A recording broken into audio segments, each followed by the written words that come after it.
ज्ञानतिमिरन्धस्य ज्ञानाञ्जनशलाकया चक्षुरुन्मिलितं येन तस्मै श्रीगुरवे नमः। श्रीचैतन्यमनोभीष्टं स्थापितं येन भूतले स्वयं रूप कदा मह्यं ददाति सपदान्तिकम्। वन्देऽहं श्रीगुरो श्रीयुतपदकमलं श्रीगुरून् वैष्णवांश्च श्रीरूपं साग्रजातं सहगण रघुनाथान्वितं तं सजीवं साद्वैतं सावधूतं परिजनसहितं कृष्णचैतन्यदेवं श्रीराधा कृष्णपादान् सहगण ललिता श्रीविशाखान्वितांश्च। नमो ॐ विष्णुपादाय कृष्णप्रेष्ठाय भूतले श्रीमते भक्तिवेदान्त स्वामिनिति नामिने। नमस्ते सारस्वते देवे गौरवाणी प्रचारिणे निर्विशेष शून्यवादी पाश्चात्यदेशतारिणे। अनुलम्बित भुजौ कनकावदातौ संकीर्तनैकपितरौ कमलायताक्षौ विश्वम्भरौ द्विजवरौ जुगधर्मपालौ वन्दे जगत्प्रियकरौ करुणावतारौ। जय श्री कृष्ण चैतन्य प्रभु नित्यानंद श्री अद्वैत गदाधर श्रीवासादि श्री गौर भक्तबिंद। हरे कृष्णा कृष्णा कृष्णा हरे हरे, हरे राम राम राम हरे हरे। ओम नमो भगवते वासुदेवाय, ओम नमो भगवते वासुदेवाय, ओम नमो भगवते वासुदेव। नारायणं नमस्कृत्य नरं चैव नरोत्तमं देवीं सरस्वतीं व्यासं ततो जयम् उदीरयेत्। तमादिदेवं करुणानिधानं तमालवर्णं सुहितावतारम् अपार संसार समुद्र सेतुं भजामहे भागवत स्वरूपम। ग्रंथराज श्रीमद् भागवत महापुराण की जय। षष्ठ स्कंद सप्तम अध्याয়ের अंतिम क्लास এখন চলছে। 21 তারিখ থেকে শুরু হয়ে গেছে চন্দন যাত্রার মহোৎসব ধুমধাম। আর এই চন্দন যাত্রা সম্বন্ধে আমি আগামী বৃহস্পতিবার চৈতন্য চরিতামৃত থেকে এই 3টা মতো বৃহস্পতিবার হয়তো পড়বে 21 দিনের চন্দন যাত্রা মহোৎসব। একদম চৈতন্য চরিতামৃত থেকে মাধবেন্দ্রপুরীর এই চন্দন যাত্রা শুরু করলেন, সেটার উপরে দিগদর্শন করব। এখন ভাগবত পাঠ 37 শ্লোক থেকে। তো পাঠের শুরুতে গুরুদেবের চরণে আত্মসমর্পণ করে তার অহেতুকে কৃপা আশীর্বাদ প্রার্থনা করি। নমো ওং বিষ্ণুপাদায় কৃষ্ণপ্রেষ্ঠায় ভূতলে শ্রীমতে জয়পতাকা স্বামিনিতি নামিনে। নমো আচার্যপাদায় নিতাই কৃপা প্রদায়িনে গৌরকথা ধামদায় নগর গ্রাম তারিণে। 37 শ্লোক থেকে বিশ্বরূপ দেবতাদের অনুরোধ স্বীকার করলেন। সেই বিষয়ে বিশ্বরূপের কিছু কথা শুনছি আমরা। তিনি স্বীকার করেছেন কিছু যুক্তি দিয়ে কিছু কথা আমাদের শিক্ষার নিমিত্ত তিনি বলছেন। তথাপি ন প্রতিব্রূয়াম গুরুভি প্রার্থিতম কিয়ৎ ভবতাং প্রার্থিতম সর্বম প্রাণৈ অর্থৈশ্চ সাধয়ে। তথাপি ন প্রতিব্রূয়াম গুরুভি প্রার্থিতম কিয়ৎ ভবতাং প্রার্থিতম সর্বম প্রাণৈরর্থৈশ্চ সাধয়ে। অনুবাদ: আপনারা সকলে আমার গুরুজন। বিশ্বরূপ বলছেন দেবতাদের, আপনারা সকলে আমার গুরুজন, তাই পৌরোহিত্য নিন্দনীয় হলেও আমি আপনাদের স্বল্পমাত্র প্রার্থনা প্রত্যাখ্যান করতে পারি না। আমি আমার ধন ও প্রাণ দিয়ে আপনাদের অনুরোধ, আপনাদের মঙ্গল কার্য আমি করবই, প্রাণ এবং ধন দিয়ে। আপনারা আমার গুরুজন। আরেকবার বলা হচ্ছে কিন্তু পৌরোহিত্য নিন্দনীয় কাজ, অর্থাৎ গুরুকরণটা অত সোজা নয়। এখন তো আবার দেখেন না, গুরু শিষ্যের বাড়ি গেলে পা ধোয়াবে, সব শিষ্যের কর্ম নিতে হবে। ঠিক মতো যদি গুরু ভগবানের কি বলা যায় পুরোভাবে ভগবানকে ভক্তি না করে, তাহলে শিষ্যের এত কর্ম নিয়ে ও হজম করতে পারবে না। সেই জন্য শাস্ত্রে লেখা আছে, আচার্যগণ বলছেন কি না, কিবা জ্যোতি সতী কিবা নিচ জাতি, যে হরি নাহি ভজে ভবে জনমিয়া জনমিয়া রৌরবি পরিময়। এখানে আপনি বড় সতী নারী হতে পারেন, আপনি বড় জ্যোতি সন্ন্যাসী হতে পারেন, কিন্তু যদি হরি ভজন না করেন আপনার নরক নিশ্চিত। গুরুগিরি করে শিষ্যের দক্ষিণা, শিষ্যের সর্বস্ব লুট করছেন। যদি আপনি সব কিছু দিয়ে ভগবানের সেবা করেন, আপনি মুক্ত। আর যদি গুরুবিদ্যা খাটিয়ে শুধু শিষ্যের পয়সা লুটবো দক্ষিণার নাম করে, আপনার নরক। আর আপনার জন্য স্পেশাল নরক দেওয়া হয়েছে, রৌরব নরক। 28টা নরক আমরা পঞ্চম স্কন্ধের শেষে পড়েছি, তার ভিতরে রৌরবটা বড়। কেন? শিষ্য আর গুরু সব নরকে যাবে। শিষ্যরও জানা উচিত আমি কোন গুরুদেব গ্রহণ করে, সেই গুরুদেব কি আমাকে ভগবানের সেবায় লাগাচ্ছে? তাহলে আপনার গুরু গ্রহণ করা ঠিক আছে। মহাপ্রভু বলেছেন গুরুকরণের 3টা দিক আপনাকে দেখতে হবে। গুরুদেব কি বল কৃষ্ণ, ভজ কৃষ্ণ, কর কৃষ্ণ শিক্ষা, এই 3টা তিনি পালন করছেন। তিনি হরিনাম জপ করেন, হরি পূজা করেন, হরি শাস্ত্র পাঠ করেন, তাহলে আপনার গুরুকরণ ঠিক আছে। না হলে কিন্তু চিন্তা করতে হবে, আপনার কোনো লাভ তো হবেই না, বরং গুরুর সঙ্গে আপনিও নরকে যাবেন। কিবা জ্যোতি সতী কিবা নিচ জাতি, যে হরি নাহি ভজে ভবে ভবে জনমিয়া ভ্রমিয়া ভ্রমিয়া রৌরবে পড়ি মজে। রৌরব নরকে যাবে। হতে পারেন লাল কাপড় ধারণ করে, দেশ সেবার জাতি সেবার নাম করে অনেক কিছু করছি, কিন্তু হরি ভজন করছেন না। হরি অর্থে কৃষ্ণ, অন্য কেউ না।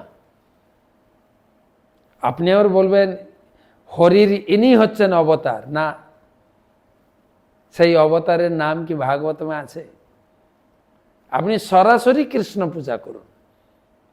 কৃষ্ণ পূজা, কৃষ্ণ মন্ত্র জপ, কৃষ্ণ শিক্ষা, গীতা ভাগবতম পাঠ, তাহলে আপনার লাইন ঠিক আছে।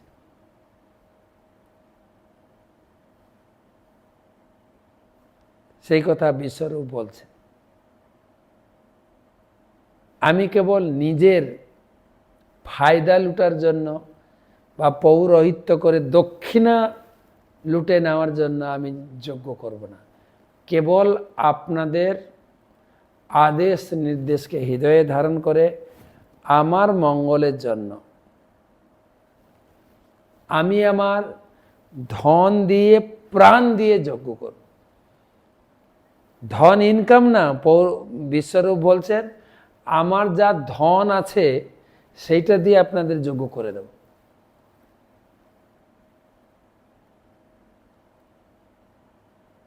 একজন ব্যক্তির যিনি গুরু পদে আসীন হয়েছেন এতটাই থাকা উচিত।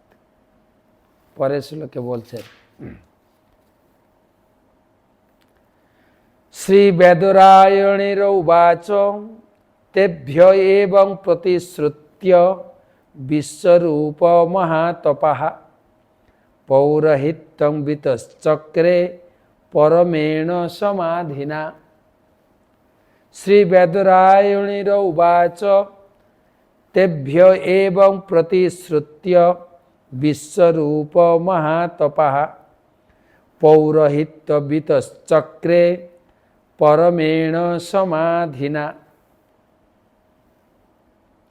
বেদরায়ণের উবাচ মানে ব্যাসদেবের পুত্র শ্রীল সুখদেব গোস্বামী বললেন, হে রাজন, এইভাবে দেবতাদের প্রতিশ্রুতি দিয়ে মহাতপা বিশ্বরূপ দেবতাগণ পরিবৃত হয়ে পরম উদ্যম এবং মনোযোগ সহকারে পৌরোহিত্য কার্য করেছিলেন। পরম উদ্যম এবং মনোযোগ সহকারে, উদ্যম থাকতে হবে, জগৎ মঙ্গল করব। আমার গুরু মহারাজকে দেখি কি উদ্যম। আমি এখানে যাব, সেদিন বলছিলেন যে প্রায় ৮০,০০০ মেল আমি গ্রহণ করেছি, সব মেলের উত্তর দিয়েছি প্রায় ৯০%। কেউ মনে করো না যে গুরুদেব ব্যস্ত, আমি আমার ইমেল পাঠিয়ে গুরুদেবকে আবার কষ্ট দেব না। মানে না, তোমাদের যা জানার দরকার, সুবিধা অসুবিধা সব আমাকে লেখো, প্রিচিং রিপোর্ট দাও, তোমার উপলব্ধি কিছু লেখো, তুমি কি সাহায্য চাই লেখো, আমি ২৪ ঘন্টা তোমার জন্য রয়েছি। উদ্যম। ভোর ৪টা থেকে গুরুমাস রাত্রি 11:30 পর্যন্ত উদ্যম। মায়াপুরে তো গুরুমাস থাকলে আমি রাত্রে যাই, ঠিক সারাদিনের কাজ বাজ শেষ করে গুরুমাস রাত্রে প্রসাদ পেয়ে সারা বিশ্বের নিউজ দেখেন কোথায় কি হচ্ছে। আর উদ্যম কি, আরে একটা মেল আসার কথা ছিল, ওই মিটিংয়ের কি আলোচনা হলো দাও, আমি একটু পড়ি। সবসময় কিছু না কিছু বলতে।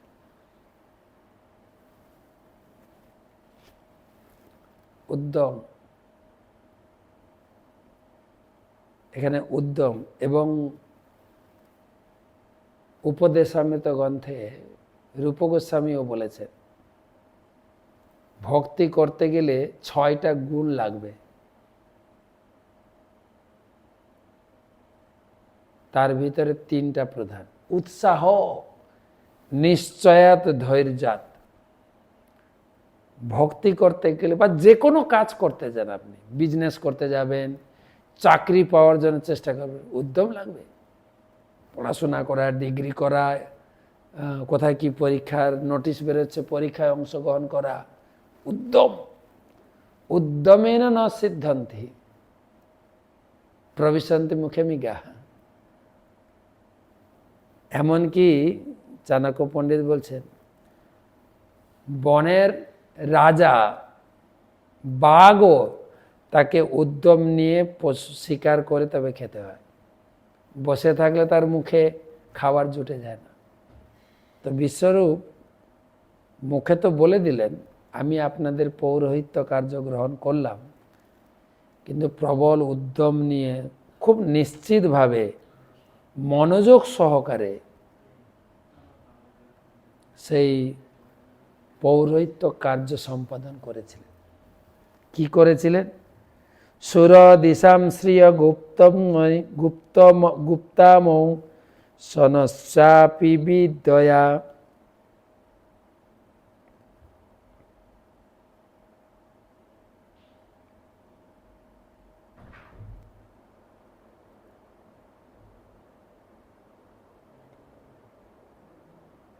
সুরদ্দিশাম শ্রিয় গুপ্তামৌসন সুরদিশাম শ্রিয় গুপ্তা মৌসনশ্চাপি বিদ্যয়া আচ্ছিদ্দাত মহেন্দ্রায় বৈষ্ণব্যা বিদ্যয়া বিভো। সুরদ্দিশাম শ্রিয় গুপ্তম ঔসন্নশ্চাপি বিদ্যয়া আচ্ছিদ্দাত মহেন্দ্রায় বৈষ্ণব্যা বিদ্যয়া বিভো। অনুবাদ: শুক্রাচার্যের বিদ্যার দ্বারা যদিও দেবতাদের শত্রু দৈত্যদের ঐশ্বর্য রক্ষিত হয়েছিল, তবুও অনন্ত শক্তিমান বিশ্বরূপ নারায়ণ কবচ নামক এক সুরক্ষাত্মক স্তোত্র রচনাপূর্বক সেই মন্ত্রের দ্বারা দেবতাদের ঐশ্বর্য আহরণ করে মহেন্দ্রকে প্রদান করেছিলেন। সুখদেব গোস্বামী বলছেন, যদিও এই ছেলেটা বিশ্বরূপ দৈত্যদের, দেবতাদের সাথে দৈত্যদের পক্ষে কাজ করত, কিন্তু আজকে দেবতাদের সঙ্গে যেহেতু কথা দিয়েছেন প্রতিশ্রুতিবদ্ধ, দেবতাদের উদ্দেশ্যে একটা নারায়ণ কবচ স্তোত্র রচনা করে শক্তি আহরণ করে ইন্দ্রকে প্রদান করলেন। নারায়ণ কবচটা পরের অধ্যায়ে পড়ব।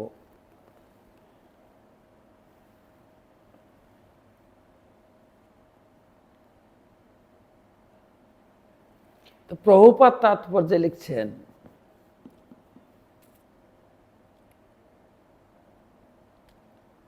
যে একাগ্রচিত্তে পৌরোহিত্য কার্য করেছিলেন, নিষ্ঠা সহকারে, একাগ্রতা সহকারে,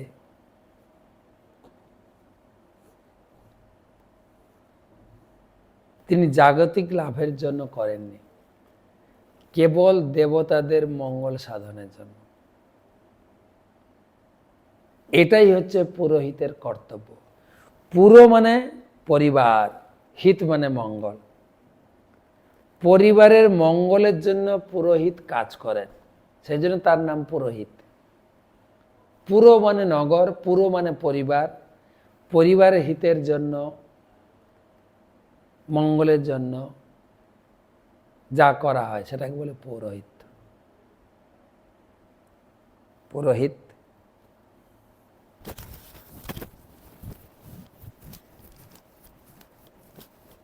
এইভাবে পুরোহিত শব্দটির অর্থ হচ্ছে পরিবারের শুভাকাঙ্ক্ষী, পরিবারের মঙ্গল, হিতাকাঙ্ক্ষী। পুরো শব্দটি আরেকটি অর্থ হচ্ছে প্রথম। পুরোহিতের প্রথম কর্তব্য হচ্ছে শিষ্যের ঐহিক ও পারমার্থিক মঙ্গল করা। শিষ্যের মঙ্গল চিন্তাই কেবল, নাকি শিষ্যের শুধু দক্ষিণার নাম করে অর্থ লুটে নেবেন, না, শিষ্যের মঙ্গল করার জন্য।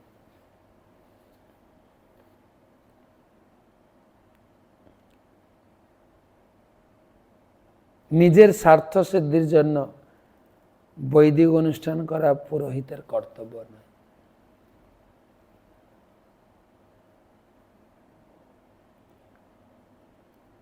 তো নারায়ণ কবচ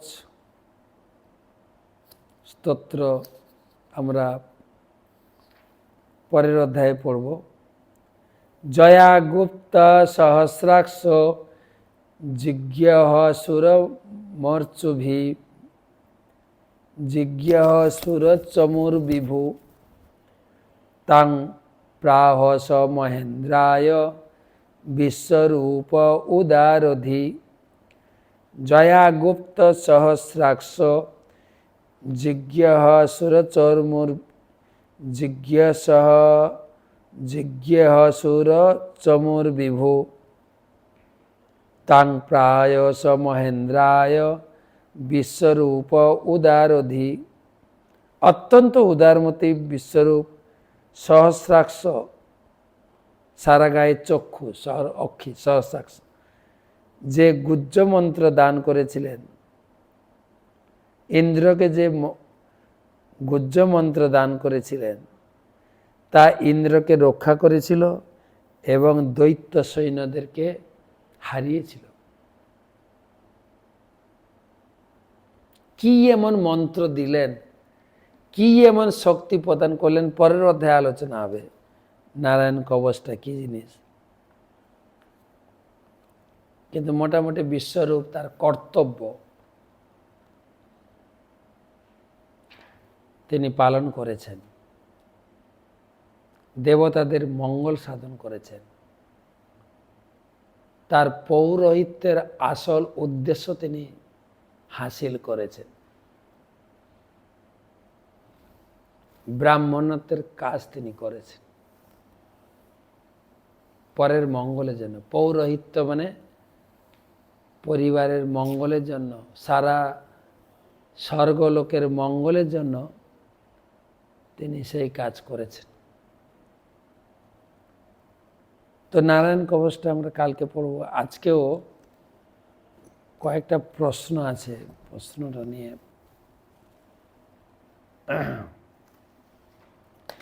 প্রশ্ন করেছেন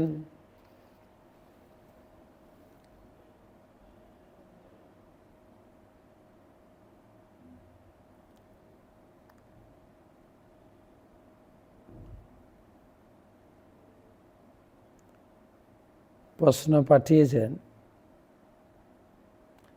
গুরুজি আমার একটা প্রশ্ন আছে, নাম পাঠাননি, জীবনের শান্তি নেই আমার,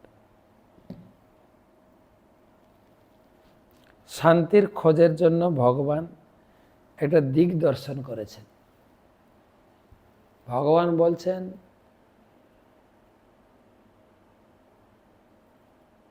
ধরুন একটা খাঁচা, উদাহরণ দিয়ে বোঝায়, খাঁচার ভিতরে পাখি পুষে লোকে, যদি খাঁচাটাকে যত্ন নিন, খাঁচার যত্ন নিন, কিন্তু পাখিটাকে খেতে দেবেন না, পাখি সুখে থাকবে তো? এই জগতে আপনার মতো আমরা সবাই শান্তি নেই।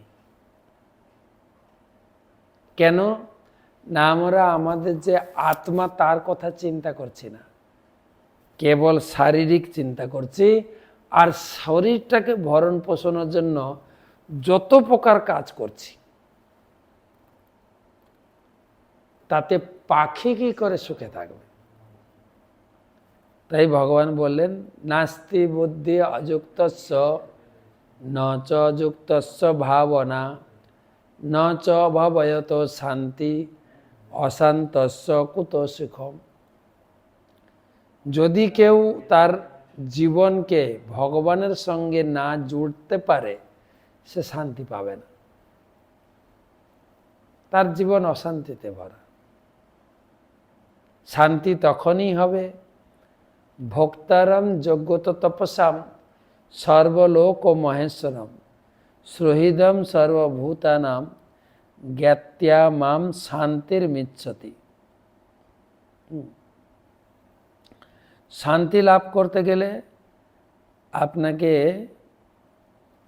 কয়টা জিনিস তিনটা জিনিস জানতে হবে। কি কি না? কৃষ্ণ হচ্ছেন সব কিছুর ভোক্তা, কৃষ্ণ হচ্ছেন সবার ঈশ্বর,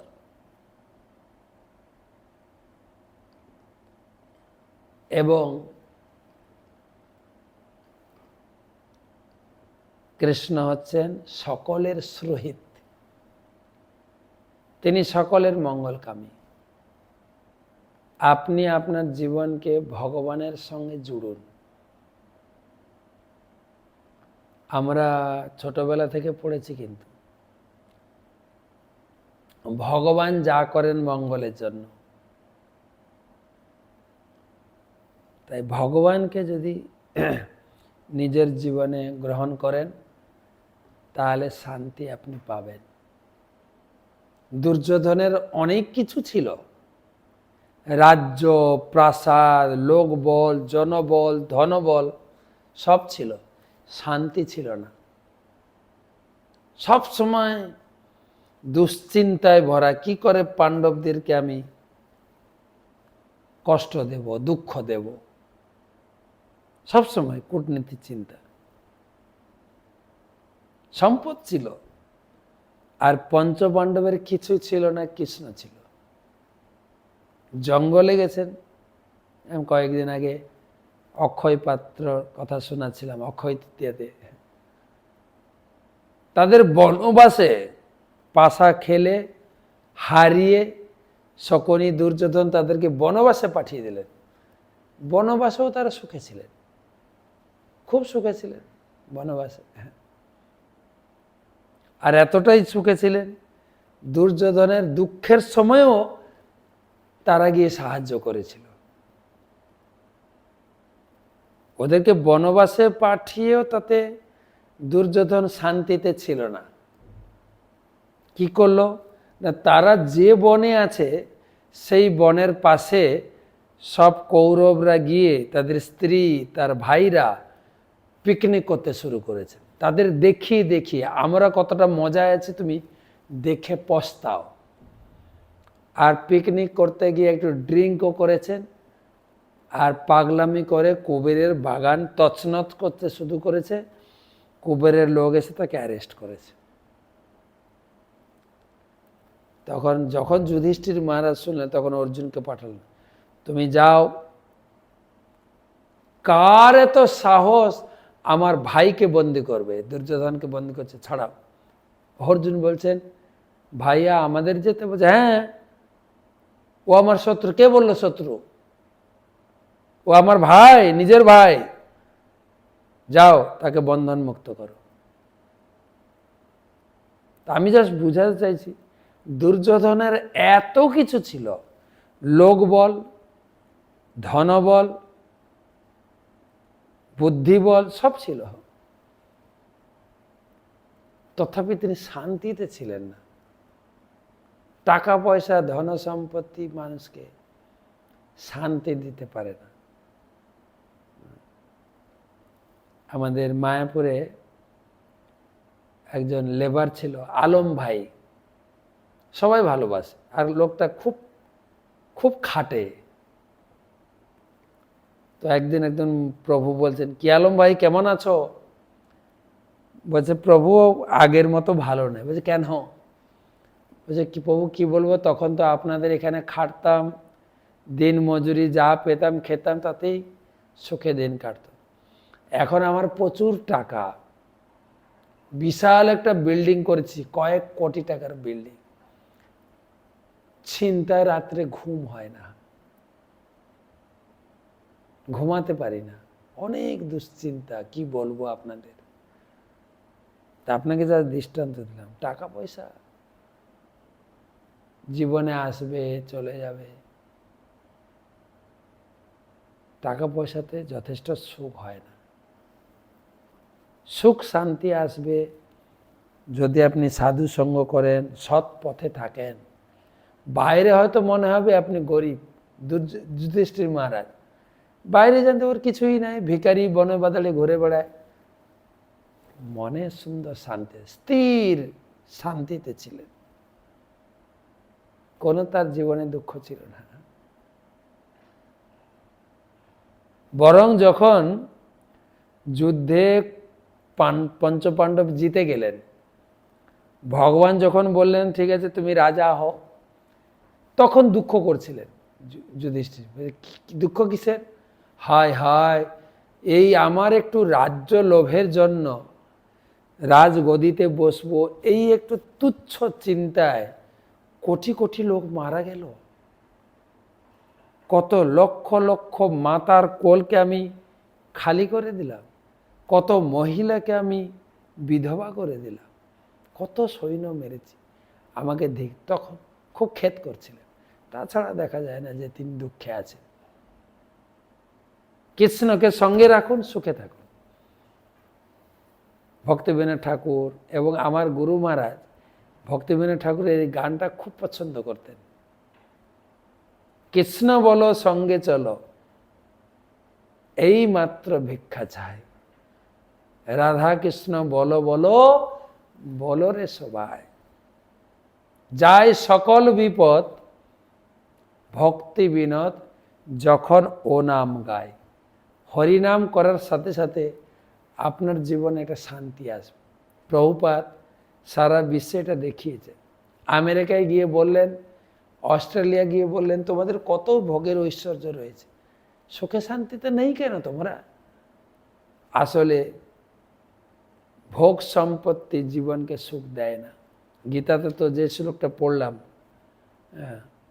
কালকে, আজকে পড়লাম মনে হয়, ভোগৈশ্বর্য প্রসক্তা নাম তয়া অপহৃত চেতসা। যারা ভোগ ভোগ ভোগ ভোগ করে না, তাদের হৃদয়টা দূষিত হয়ে যায়, হৃদয়টা যেন চুরি চঞ্চল হয়ে যায়, তারা শান্তিতে থাকতে পারে না। ঠিক আছে, আরও কারো প্রশ্ন থাকলে পাঠাবেন। আমার উপলব্ধি অনুযায়ী শাস্ত্রের আঙ্গিকে আপনাদের উত্তর দেব। শুভরাত্রি।